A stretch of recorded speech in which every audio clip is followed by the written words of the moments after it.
Suresh Rathi securities की तरफ से आज बुधवार 5 फरवरी के दिन आप सभी का स्वागत है। कल के कारोबार से सकारात्मक बात यह रही कि एफआईआई खरीदार बन गए और सबसे महत्वपूर्ण बात यह है कि लगातार 23 सत्रों की बिकवाली के बाद 809 करोड़ रुपए के शेयर खरीदे।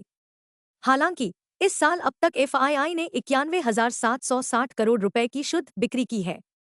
हीरो मोटोकॉर्प ने कहा कि उसे राजस्थान के अधिकारियों से 456 करोड़ रुपए की जीएसटी मांग मिली है। कॉर्पोरेट इंडिया की तीसरी तिमाही की आय आज धीरे धीरे सामने आएगी। Info Edge, Swiggy, Zydus Life, Cummins, Solar Industries. Market trends. वैश्विक संकेत सकारात्मक हैं। कल के सत्र में एफआईआई 809 करोड़ रुपए के शुद्ध खरीदार बने, जबकि डीआईआई ने 431 करोड़ रुपए के शेयर बेचे। धारणा जोखिमपूर्ण होने की संभावना है। दिन के लिए मार्केट ब्रेथ सकारात्मक होने की संभावना है। निफ्टी के टेक्निकल्स दैनिक चार्ट पर तेजी के समेकन का संकेत दे रहे हैं। एफ&ओ फरवरी महीने के आंकड़ों से पता चलता है कि निफ्टी के लिए ट्रेडिंग रेंज 22,500 से 24,500 जोन के बीच रहने की संभावना है। इंडिया वीआईएक्स डर सूचकांक 14.01 के स्तर पर गिर गया है। अंतिम जांच में यूएसडी आईएनआर 87.06 पर मांग में था। निफ्टी पीसीआर 27 फरवरी 1.15 के स्तर पर है। बैंक निफ्टी पीसीआर 27 फरवरी 0.93 पर है। Nifty outlook. तेजी के कंसोलिडेशन की संभावना है।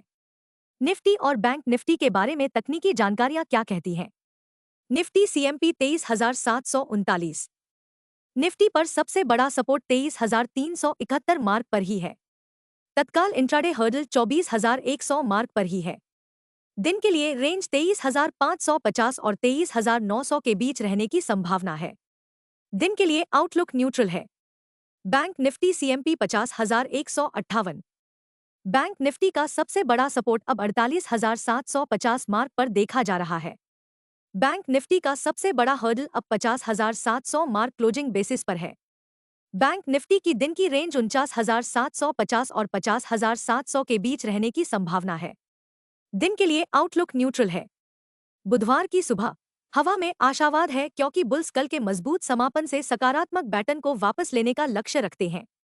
खैर, नए आशावादी बुल्स बढ़ते हुए यूएस चीन व्यापार युद्ध के बावजूद फिर से संगठित हो रहे हैं। गहराई से देखें तो चीन यूएस टैरिफ के साथ जवाबी कार्रवाई कर रहा है, क्योंकि बीजिंग ने चुनिंदा यूएस निर्यातों पर जवाबी टैरिफ की घोषणा की है, जो 10 फरवरी से प्रभावी होने वाले हैं, और गूगल पर भी जांच शुरू की है। इस बीच राष्ट्रपति डोनाल्ड ट्रंप ने कनाडा और मैक्सिको से माल पर आयात शुल्क लगाने को स्थगित कर दिया है, जबकि अमेरिका के दो सबसे करीबी व्यापारिक साझेदारों के लिए 30 दिन की राहत दी है।